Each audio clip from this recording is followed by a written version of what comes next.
Bonjour à tous. Donc, on redémarre la séquence des conférences sur le salon CPM de Martigues. Merci pour votre présence. Je remercie également les organisateurs pour cette séquence sur la formation. Donc, je me présente, je suis Sandra Couineau, je suis la directrice régionale pour OPCO2I, qui est l'opérateur de compétences interindustrielles. Et j'interviens sur les régions Provence-Alpes-Côte d'Azur et Corse.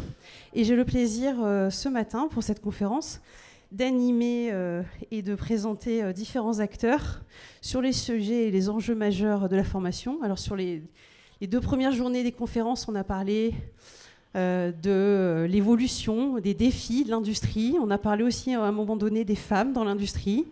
On a parlé de métiers en tension, mais on n'a pas forcément abordé trop le sujet de la formation.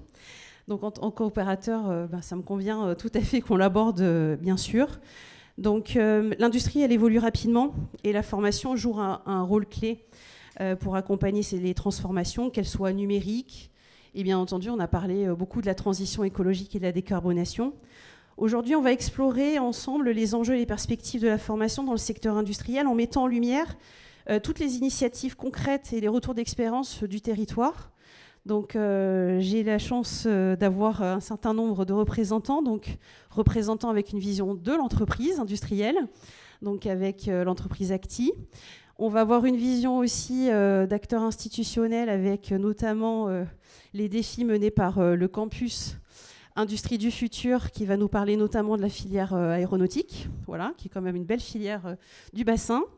On aura aussi une vision côté formation initiale avec un représentant d'un des lycées du territoire, le lycée Port-de-Bouc, et puis une vision aussi côté branche professionnelle avec l'UMM et le pôle formation, notamment avec monsieur Préto. Alors, on va démarrer tout de suite donc, avec l'entreprise Acti, beau fleuron du territoire alors, sur le Var. En tout cas qu'on connaît bien, nous, en tant qu'opérateurs, qu'on accompagne régulièrement. Je sais que vous êtes présents aussi sur le réseau et le territoire national. Donc, on a Monsieur Verdeau, qui est le directeur général, et Monsieur Gianoli, qui est en charge des relations extérieures et qui est spécialiste également de la formation. Donc, déjà, est-ce que vous pouvez rapidement présenter l'entreprise, le nombre de collaborateurs ? Et puis, nous indiquer quelles actions vous mettez en place pour développer les compétences des collaborateurs, aider peut-être aussi sur des sujets de fidélisation, voilà, parce que la formation peut être un enjeu, un axe de fidélisation. Et puis, globalement aussi, toutes les initiatives pour former de nouveaux talents ou attirer de nouveaux talents au sein d'Acti.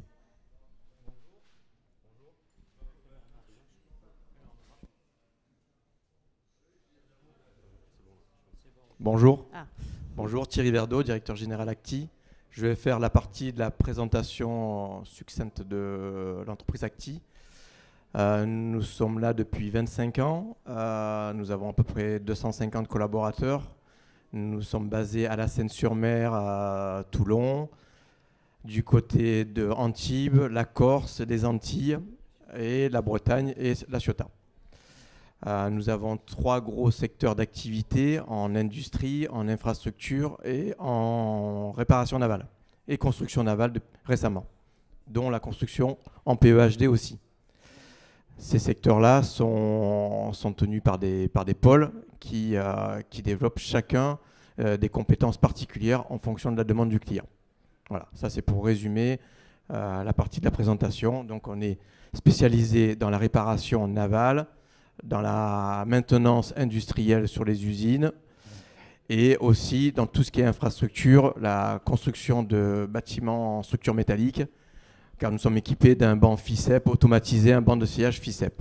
Et nous allons rentrer récemment, là, dans quelques jours, un laser toll et un laser tube qui vont nous permettre de développer encore ces parties-là.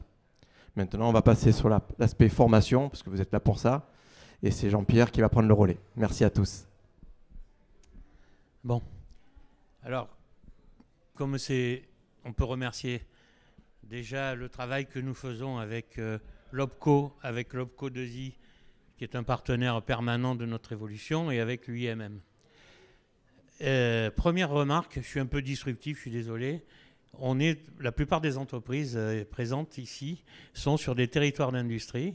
On parle de métiers industriels et de notre côté, on a l'offre de formation initiale dans les métiers industriels qui diminue. Alors déjà, je demande une certaine solidarité. Manifestez vos besoins auprès des rectorats et des directions régionales de manière à ce que, par exemple, une formation de mécanique générale, on ne soit pas obligé d'aller la chercher en région Aura. Donc déjà, c'est un premier point. Deuxième point, on se pose la question des métiers en tension. Oui, effectivement. Mais à l'époque où le chômage était plus haut et où on pouvait choisir, on ne s'est jamais préoccupé de l'attractivité de nos métiers et d'ouvrir les portes aux entreprises, aux demandeurs d'emploi pour leur faire découvrir des choses qu'ils ne connaissent pas. Parce que la première inégalité, c'est une inégalité d'information sur les métiers. J'ai rarement vu un jeune qui s'est levé le matin en disant « Ah, je vais faire de la mécanique générale ». Donc on a un rôle, dans un deuxième temps, on a un rôle d'ouvrir les entreprises et de faire découvrir nos métiers de manière à ce qu'ils puissent savoir que ça se fait en équipe, ça se fait seul, ça se fait debout, c'est bruyant, c'est salissant, c'est intéressant, il y a du numérique, etc.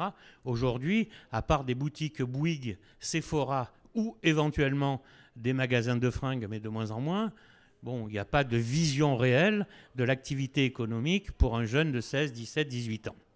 Donc déjà, j'insiste et je profite de cette, on va dire, de ce moment pour dire qu'on a un rôle à jouer sur la découverte de nos métiers. C'est bien, vous teasez un petit peu la conférence suivante qui sera sur l'emploi et les initiatives en termes de promotion. Bon, c'est très bien. Alors, hop, merci pour votre témoignage. Non, c'est pas un témoignage, c'est une revendication. Donc là-dessus, aujourd'hui, qu'est-ce qu'on a fait?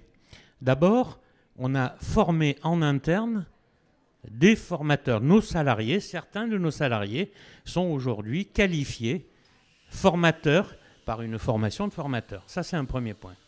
Ensuite, je ne vais pas dire chaque fois grâce à des aides de notre mutualisateur, on a modularisé l'ensemble de nos formations. Alors, cette modularisation nous permet, il y a 3 types de formations. Il y a la formation qualifiante, diplômante et gratifiante. On est parti sur la formation gratifiante, c'est-à-dire je prends une personne, qu'elle soit jeune ou adulte, elle est motivée, et on a des programmes modularisés qui la font évoluer. Et au niveau de la convention collective, on la voit évoluer de manière gratifiante. À partir de là, la formation se fait quasiment exclusivement en interne. Néanmoins, autour de nous, au travers de l'école de prod, pour les plus jeunes, au travers du Greta du Var, enfin du feu Greta du Var, on a, et de l'AFPA au niveau de la Treille, on a des relations qui permettent des renvois pour théoriser ce qu'on apprend sur le terrain chez nous. Alors on a appliqué une méthode qui est vieille, qui date de 1981, qui a été mise en place par un certain Bertrand Schwartz, qui est la méthode des nouvelles qualifications. On prend les gens, on les met en formation chez nous, on mesure le gap entre ce qu'on attend d'eux et ce qu'ils connaissent ou ce qu'ils ont à connaître. Et à partir de là, on établit un programme de formation sur les modules que nous avons écrits et qui sont dispensés soit en interne, soit en externe. Donc le premier travail, ça a été de générer de l'attractivité pour avoir plus de CV et de faire passer ce message que l'entreprise était ouverte à un boucher en reconversion ou à un jeune qui s'est fourvoyé dans une formation comptable. C'est un exemple. Donc à partir de là, on a construit une méthode pour dire oui à la motivation. Ça peut durer de 6 à 24 mois. Je ne parle pas de contrat d'alternance que nous utilisons, bien sûr. Je parle de systèmes d'intégration, par exemple, au travers des POEI. De manière à, au-delà des contrats d'alternance, pouvoir accueillir, peu importe l'âge et peu importe, on va dire, le statut de la personne. Dernier point, on est en train de mettre en place actuellement avec la DRETS et avec l'OPCO des systèmes où l'alternance ne se fera plus en alternance, mais se fera bien en interne, puisque c'est possible, ça se construit, de manière à ce qu'il n'y ait plus de problème d'éloignement du centre de formation théorique, mais qu'on joue un rôle complet dans la mise en œuvre de la formation. Voilà ce qu'on fait, on n'a rien inventé, absolument rien. On a simplement mis en musique, on va dire, les mesures de droit public. Notre opération de formation, pour moi, pour ceux qui cuisinent, c'est de la maïzena. C'est-à-dire on a donné du liant à ce qui existait. Et ce liant est un élément moteur, comme vous le disiez en introduction, parce que quelqu'un qui se situe dans une entreprise et qui peut voir son évolution, qui peut penser promotion sociale, mot banni depuis 1982, ben, ça fidélise de la main-d'œuvre, ça fidélise des motivations et ça permet à des formations d'apporter des solutions d'évolution de vie, parce qu'on parle bien d'évolution de vie. On ne parle pas que d'entreprise. Si on veut fidéliser les personnes. Merci, au revoir. Petite question complémentaire. Vous êtes forcément du coup sur du recrutement local ? Pas forcément. Ah, très bien. Non, on a mis en place, alors, tout à l'heure, hein, je ne voulais pas être trop long, mais d'abord, on a réuni l'ensemble des acteurs du recrutement. On a repéré 5-6 institutions payées pour nous envoyer des candidats et on a fait visiter notre entreprise à ces institutions. Parce que comment peut-on faire de l'orientation si on ne sait pas ce que c'est qu'un tourneur-fraiseur, un chaudronnier ou un métallier ? Donc le premier acte, ça a été de mobiliser ces gens, de les accueillir chez nous, en les équipant de protection individuelle, de sécurité, bien sûr. Ça nous fait de la pub, parce qu'après, ils partent avec un truc actif, donc tout va bien. Donc là-dessus, ça a généré des intérêts. À partir de là, ces chargés d'accueil, d'orientation, nous ont envoyé des candidats. Dans un deuxième temps, les candidats, on ne les a pas reçus individuellement. On a fait des sessions où le gars qui était intéressé par la soudure, avec notre responsable de soudure, ben, il prenait un appareil et il soudait. Alors bien sûr, c'était uniquement pour qu'il puisse découvrir son environnement de travail. Et à la fin de cette visite, on avait une fiche d'évaluation de notre accueil, et puis à l'en bas, la personne marquait intéressée ou pas. Si elle était intéressée, ce n'est pas nous qui prenions le CV en disant « viens chez nous ». On confirmait auprès de l'organisme qui nous l'avait envoyé, de manière à ce que le suivi, là aussi, comme la maïzena, ça soit homogène. Voilà comment on a fait. Parfait. Et comment on continue à faire d'ailleurs. Je vous remercie en tout cas pour votre témoignage prégnant, mais on voit bien aussi l'investissement porté par l'entreprise et les collaborateurs en interne aussi sur le sujet. 400 000 euros par an. Pourquoi 400 000 euros ? Parce qu'il faut des appareils dédiés. Quand on fait de la formation interne, on ne forme pas sur quelque chose... voilà. On me fait des signes au fond là. Oui. Bien parler dans le micro. On n'avait pas entendu alors. 400 000 euros par an, voilà. Parce que quand on fait de la formation en interne, il ne faut pas uniquement former sur des machines-outils, on va dire, en fonctionnement de production, mais bien, si vous venez nous voir, dans un de nos ateliers, on a un espace qui est complètement réservé à la formation. Et c'est d'ailleurs cet espace formation qui peut rendre service à l'espace production, puisque quelquefois, quand on a beaucoup de travail, ben on fait notre école de prod interne, c'est-à-dire que certains de nos jeunes et adultes en formation interviennent dans la production dans le cadre de leur formation. Ne me questionnez plus, ça va être trop long, s'il vous plaît. Merci. On va poursuivre aussi avec un outil régional qui est le campus Industrie du futur, avec le représentant aujourd'hui qui est Nicolas Castagnier. Peut-être déjà vous présenter, parler du campus. On a parlé avec l'entreprise Acti de parfois l'inexistence de formation ou d'actions de formation en local. On a parlé de la transformation aussi des métiers, des compétences, l'évolution de certaines filières. Alors, en quoi le campus, effectivement, accompagné avec le projet Sudavenir Hélico, la filière aéronautique, et va l'accompagner, et comment vous êtes positionné pour répondre aux attentes de la filière ? Très bien, merci. Bonjour à toutes et à tous. Tout d'abord, le premier témoignage, je l'ai trouvé très inspirant. Donc on aura l'occasion, j'imagine, d'échanger plus avant par la suite.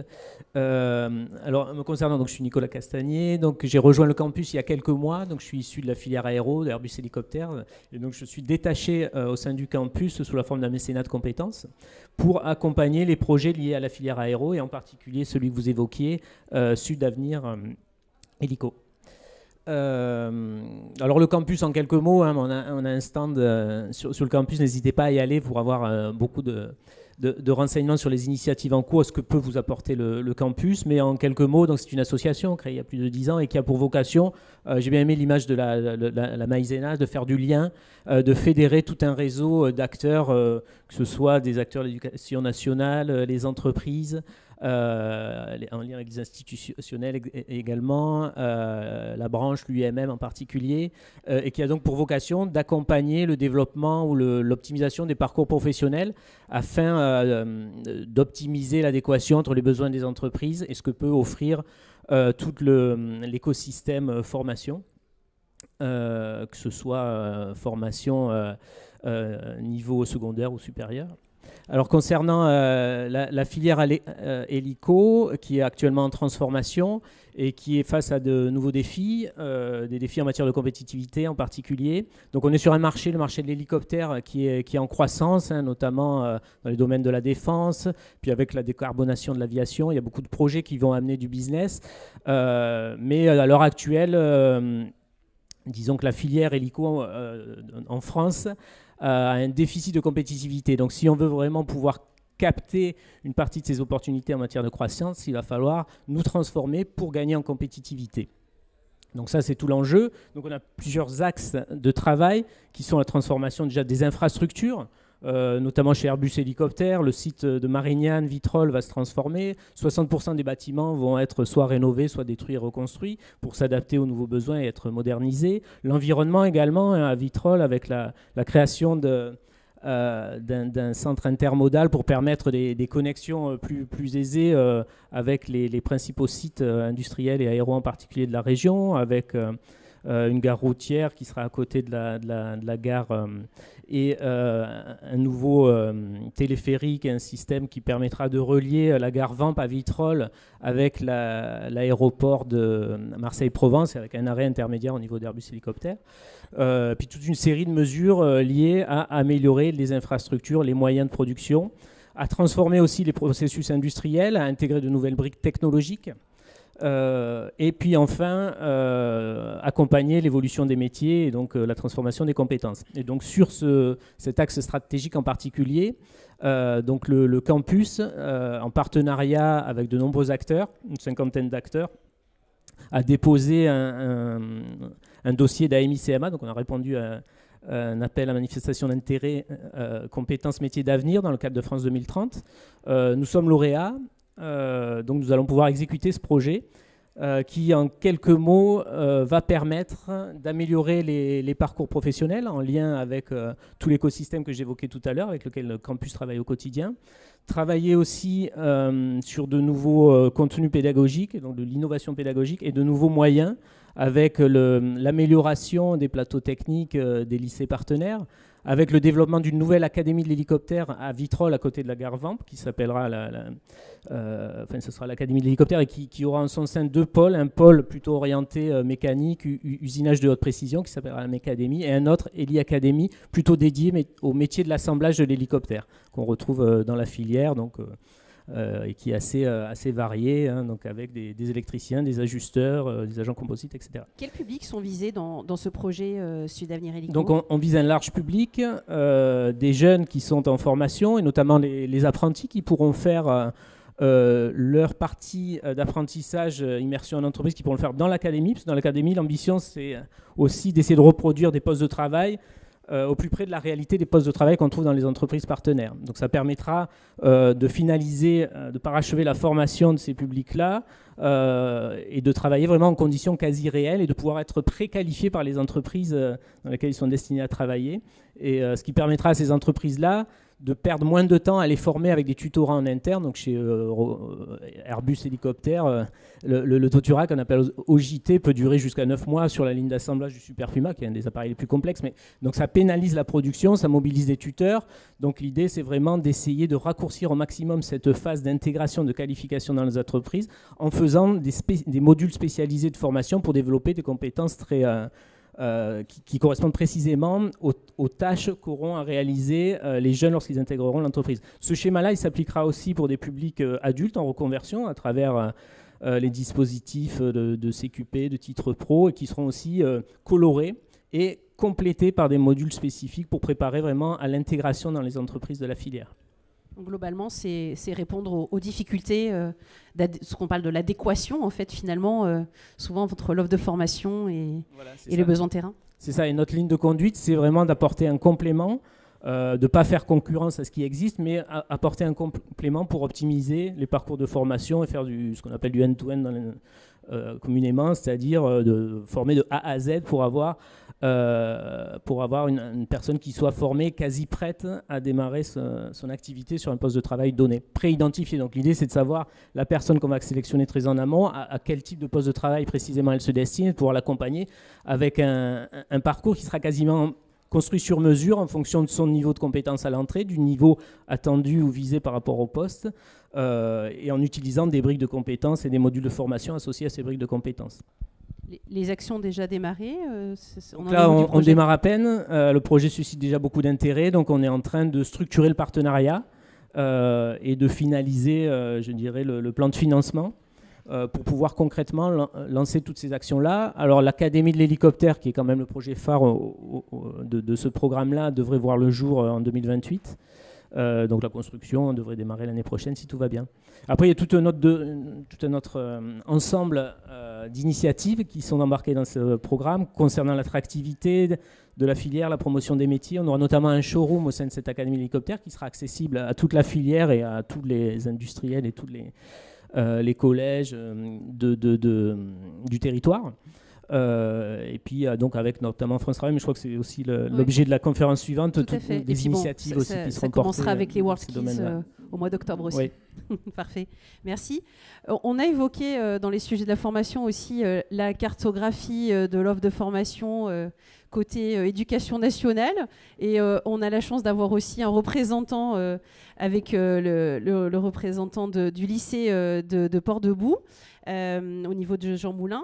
Qu'est-ce que vous pouvez nous dire sur la construction d'une autre orientation qui pourrait paraître peut-être plus lisible, parce qu'il y a peut-être une difficulté de lisibilité, je ne sais pas, et comment aussi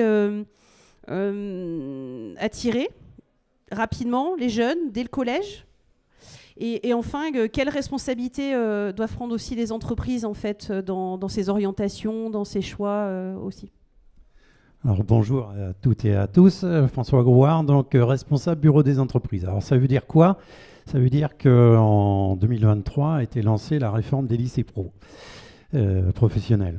Donc dans chacun, là, je m'adresse à toutes les entreprises, à tout le monde, en tous les cas, sachez que vous allez retrouver dans chacun des lycées pro un bureau des entreprises. Et dans ce bureau des entreprises, vous allez trouver un responsable bureau des entreprises. La plupart du temps, on vient du privé, donc on connaît un petit peu le monde de l'entreprise. On vous a côtoyé, si je puis dire, de nombreuses années auparavant. Et donc l'objectif d'avoir intégré ça en plus de ce qui existe déjà dans les lycées, c'est de pouvoir faire notre mission, c'est-à-dire d'aller rencontrer les entreprises, de connaître leurs besoins, de connaître nos professeurs, de surtout connaître nos élèves et les référentiels, et de mettre en corrélation un peu tout ça. Mais avant d'arriver en lycée pro, il s'agit de savoir c'est quoi un lycée pro et qu'est-ce qu'on peut y faire, qu'est-ce qu'on peut apprendre en lycée pro. Et donc là, on s'adresse aux collégiens. Et les collégiens, quand on leur dit bac pro MSPC, bac pro Ciel, bac pro MELEC, déjà à vous, ça ne vous parle pas du tout. Et à eux, ça leur parle encore moins. Donc le bac pro MSPC, c'est le bac pro de la maintenance industrielle, maintenance des systèmes de production connectés. Donc charge à nous effectivement d'aller prendre notre bâton de pèlerin et d'aller, si je puis dire, parler aux profs principaux. Enfin, il y a deux influenceurs au collège, il y a les profs principaux et il y a les parents. Donc il s'agit d'aller influencer, si je puis dire, les profs principaux, leur expliquer ce qu'est la filière pro et ce qu'est aux parents aussi les filières pro. Alors, il y a un effet pervers qui est en train de se créer. Sachez que pour entrer en lycée pro, ça devient de plus en plus difficile. Les places, le nombre de places est toujours le même, sauf que la demande augmente au fur et à mesure des années, puisque ça devient malgré tout attractif. Il y a encore du travail, ne vous inquiétez pas. Enfin, moi, je ne m'inquiète pas, j'ai encore du boulot là-dessus. Donc, l'effet pervers, c'est que le troisième va mettre sur Affelnet, j'ai envie d'aller en bac pro, j'ai envie d'aller en maintenance des systèmes connectés de production, en maintenance industrielle. Mais je vais le mettre en vœu 2. En vœu 1, je vais mettre, tiens, je vais tenter mon coup, pourquoi pas le lycée général. Sauf que tous ceux qui ont mis en vœu 1 le bac pro vont passer devant lui. Donc c'est très dangereux, ça devient très dangereux, donc c'est vraiment une filière en tension. Autre chose que je voulais préciser, parce que là c'est vrai qu'on parle énormément d'apprentissage, ce qui est normal, mais il n'y a pas que l'apprentissage. Il y a des élèves qui sont faits pour l'apprentissage, il y en a d'autres qui ne sont pas faits pour l'apprentissage. Donc ce qui serait bien, effectivement, c'est de créer des passerelles entre nous tous, puisqu'il y a des élèves qui rentrent en apprentissage, mais finalement, ce n'est pas fait pour eux, donc ils peuvent revenir en initiale. Et inversement, nous, on a des parcours en initiale. En première, ils commencent à décrocher parce que ce n'est pas assez entreprise, donc on peut les mettre en terminale. Enfin bon, bref, il y a beaucoup de choses à faire. Okay. Au niveau du lycée en lui-même, il s'est adapté et il s'adapte encore aux évolutions des métiers industriels. Quelle formation innovante vous proposez déjà ou vous allez proposer ? Alors, effectivement, donc là, je vais parler Jean Moulin, là, je vais parler tous les lycées pro, là, je vais parler Jean Moulin à Port-de-Bouc. Nous allons ouvrir, donc on a répondu aussi à un AMI CMA, on n'est pas encore lauréat, mais on l'espère l'être en septembre en tous les cas, pour pouvoir ouvrir un BTS maintenance des systèmes éoliens offshore, flottant, donc c'est la coloration pour l'AMI CMA en tous les cas. Donc on a déjà ouvert l'année dernière une mention complémentaire cybersécurité. On va ouvrir cette année, je vous montre parce que ça intéresse Airbus, en fait on fait des carrossiers peintres, donc on a un bac pro carrossier peintre et nos peintres intéressent Airbus pour les former par la suite sur la peinture spécifique aéro. On va surtout ouvrir, donc ça c'est parti puisque la région a acté les 53 mètres carrés qui vont devenir 120 mètres carrés en 2028, mais peu importe, c'est le Fab Lab de la maintenance prédictive. Donc qui dit maintenance prédictive dit data analyst, donc ça on le fait avec notre CNAM. En tous les cas, ils vont faire bac 3, 4, 5 et nous on va s'occuper des techniciens en maintenance prédictive, en partenariat avec Unitel Group et avec Schneider Electric. Bon, en tout cas, il y a matière à se coordonner avec les entreprises, les jeunes et les familles, surtout. Oui, et les familles. On peut aussi rajouter, là je rajoute ça pour nos amis les entreprises, on peut faire des colorations sur un bac pro XY ou un BTS XY. On peut faire des colorations, alors soit une coloration de compétences, multi-entreprise, soit une coloration d'une entreprise qui a un besoin spécifique sur un domaine très particulier. Donc on peut rajouter, si vous voulez, un référentiel des compétences supplémentaires. Bien, merci. On va maintenant passer à une vision et une expérience côté branche et pôle formation pour la métallurgie côté UMM. Donc Robin Prétot, vous êtes directeur de la communication pour le pôle formation UMM. Donc la métallurgie, qui représente quand même sur le territoire pas loin de 50% des entreprises industrielles qu'on accompagne, d'ailleurs au niveau de l'OPCO 2I. Voilà, quelles sont les conditions à réunir pour préserver et renforcer l'attractivité de la formation industrielle, et en particulier l'apprentissage? On en parle pas, mais en tout cas, il y a un enjeu dans un contexte de tension, et notamment sur les ressources. Alors, les ressources humaines, mais aussi les ressources financières.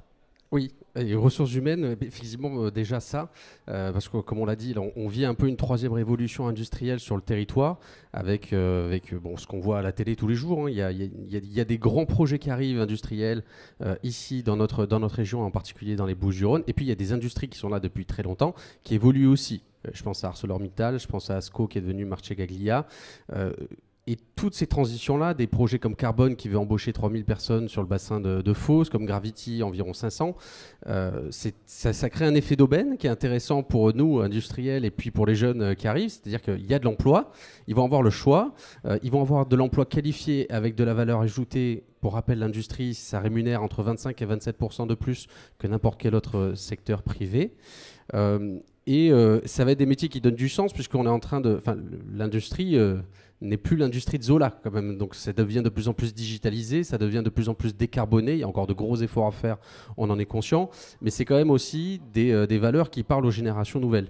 La problématique, effectivement, qu'on va avoir, c'est que, le solde naturel est ce qu'il est, et il y a de moins en moins de jeunes qui arrivent sur le marché du travail. Et on a quand même un vieillissement de la population, et on a quand même des générations qu'il va falloir renouveler dans les entreprises. Donc on a déjà le premier problème, c'est-à-dire que même si on reste à effectif constant, il va falloir faire davantage d'efforts pour pouvoir recruter des jeunes, pour pouvoir venir remplacer déjà ces effectifs constants. Et comme on a en plus des grands projets qui arrivent, il va falloir faire 2 fois plus d'efforts pour pouvoir aller chercher des nouveaux jeunes, et pas que d'ailleurs, pas que des jeunes, mais aussi des gens qui vont changer de parcours dans leur vie, donc c'est aussi l'enjeu de la formation continue, pour pouvoir venir répondre à ce besoin industriel, pour éviter le cannibalisme entre les industries et les entreprises. Ils vont tous avoir besoin d'un technicien de maintenance, qu'on soit carbone ou demain avec le ramp-up d'Airbus. Donc pour éviter qu'on se les pique, il faut s'assurer qu'on ait les effectifs et qu'ils soient bien formés. Et donc là-dessus, c'est l'enjeu à la fois d'adapter l'offre de formation, et ça c'est effectivement ce que vous avez évoqué, c'est la réforme de la carte de formation que fait le rectorat, qui fait un gros travail là-dessus, pour s'assurer qu'on n'ouvre pas des formations s'il n'y a pas d'employabilité derrière, on n'ouvre pas 14 fois la même formation alors qu'on a du mal à remplir celle qui existe déjà, on fait dialoguer l'ensemble des acteurs, qui soient privés, publics, nous la branche en tant qu'acteurs privés avec les industriels, mais aussi les acteurs publics, on n'oppose pas la formation initiale et la formation par apprentissage, parce que vous l'avez très bien dit, pas tout le monde est fait pour la même chose. Cependant, il faut quand même sanctuariser les offres qui existent aussi déjà. Et là, je parle vraiment pour notre paroisse, c'est-à-dire l'apprentissage, la baisse des dotations, la baisse de ce qu'on appelle les NPEC, niveau de prise en charge. Quand on est une entreprise, qu'on prend un jeune en apprentissage, on a une aide de l'État. Et le centre de formation, il a une aide pour le former. Aujourd'hui, ça baisse beaucoup, ces aides-là. Donc pour des grands groupes, peut-être comme Airbus, ça passe, ils peuvent l'encaisser encore. Pour des petites et moyennes entreprises qui prenaient qu'un alternant ou 2, du coup, ça commence à avoir un coût. Plus le temps qu'on passe à tutorer, on finit par plus prendre de jeunes en apprentissage. Or, la vraie richesse pour le jeune, c'est d'avoir le choix. Et c'est ça qu'il faut leur laisser. C'est encore une fois, quel que soit leur profil, ils doivent avoir le choix entre pouvoir faire de l'initial ou pouvoir faire de l'apprentissage. Mais ça ne doit pas être une contrainte pour eux. Ça ne doit pas être, du coup, je vais faire de l'initial parce que j'ai que ce choix-là. Alors que peut-être que l'apprentissage lui correspondait plus parce qu'il préfère toucher tout de suite et qu'il n'est pas fait pour rester dans une classe, et inversement. Donc il faut quand même préserver ce secteur-là de l'apprentissage qui a quand même beaucoup évolué, qui s'est beaucoup densifié et qui est devenu de plus en plus attractif. Il ne faut pas casser l'effort qui a été lancé par l'État lui-même il y a quelques années. Et puis il faut travailler sur l'attractivité des métiers industriels. Vous l'avez évoqué avec ce que vous faisiez de votre côté, mais ça c'est un enjeu, et cette attractivité, pour pouvoir semer la graine et pour qu'elle germe, il faut aller voir les plus jeunes. Et les plus jeunes, c'est aller dans les RBDE, c'est aller dans les collèges et pas simplement qu'à la sortie du lycée, pour pouvoir faire de l'attractivité métier avec ce que l'OPCO peut faire avec nous sur des outils comme Fort Industrie, sur des partenariats comme on peut avoir avec France Travail à venir pour pouvoir faire une halle de l'industrie. On en parlera dans quelques mois, mais je dévoile pas tout. Sophia, je dévoile pas tout. Mais bon, voilà, il faut aussi aller les toucher avec pas simplement une logique de filière en se disant va bosser dans la mécanique, va bosser dans la maintenance, va bosser dans l'énergétique, mais va bosser pour des métiers qui répondent à des enjeux d'avenir. Les enjeux d'avenir, c'est l'énergie, la souveraineté énergétique et la décarbonation. C'est la défense, Airbus entre autres, Dassault, le pôle aéronautique à Istres, parce qu'on le voit, c'est en train de se développer de manière très forte malheureusement par rapport au contexte international. Et puis c'est la digitalisation des usages, les nouvelles technologies. Et là, on a des gros enjeux avec des industries qu'on entend moins, mais qui sont très stratégiques pour l'État français, comme ST Microélectronique, entre autres. Et là encore, ça se relie avec l'actualité, avec ce qui se passe à Taïwan. Mais voilà, il y a des grands projets où se dire que quand on est jeune, on va pas simplement trouver un métier dans l'industrie, mais on va participer aussi à écrire l'histoire un peu de son pays, de sa région. Il faut être conscient des contraintes, des réalités. Mais bon, il y a ce sujet en tout cas d'un investissement et puis de cette collaboration entre entreprises, organismes de formation et puis les institutions locales. Voilà, pour quand même faire évoluer les choses. On voit qu'il y a de belles initiatives. Et puis il y a des recherches de financement autres, parce que bon, il faut aussi parler finances quand même sur le sujet. Mais donc, on va essayer de trouver les meilleures solutions adaptées au terrain. C'est l'enjeu des consortiums justement et des appels à manifestation d'intérêt comme France 2030 sur lequel on est tous partenaires là, pour Sud Avenir Ideco, parce que seul de toute façon personne n'a les moyens seuls d'y arriver, les moyens financiers je parle, comme les moyens techniques. Donc on est obligé de chasser en meute comme on dit, mais c'est bénéfique pour tout le monde parce qu'il faut qu'on passe d'une logique un peu concurrentielle, même y compris entre nous, organismes de formation, avec le Greta, avec l'AFPA, avec le pôle formation de l'UIMM, vu l'attractivité des métiers, vu le ramp-up qu'il y a, en fait, on va avoir besoin de tout le monde pour former. Donc, personne ne va prendre des parts de marché à l'autre. Donc, il vaut mieux qu'on se mette tous autour de la table et qu'on se coordonne justement sur les moyens techniques, les moyens financiers qu'on peut aller choper ensemble au niveau d'appel à manifestation d'intérêt, peut-être aussi de l'Europe, du fonds de transition juste avec l'État sur la décarbonation. Parce que de toute façon, ça viendra ruisseler et irriguer tout le monde de manière assez équitable. Merci Robin Préto. Merci à nos intervenants pour leur éclairage précieux. Donc, vos éclairages nous ont permis de comprendre les enjeux de la transformation de la formation pour accompagner aussi les transformations des industriels et de leur activité et identifier des premières pistes concrètes et à venir, puisqu'on parlait aussi des perspectives à horizon 2030. Continuons donc tous ensemble, en coordination, je garde ce mot-là, à œuvrer, à développer les compétences nécessaires aux industries de demain. Merci à tous. Merci.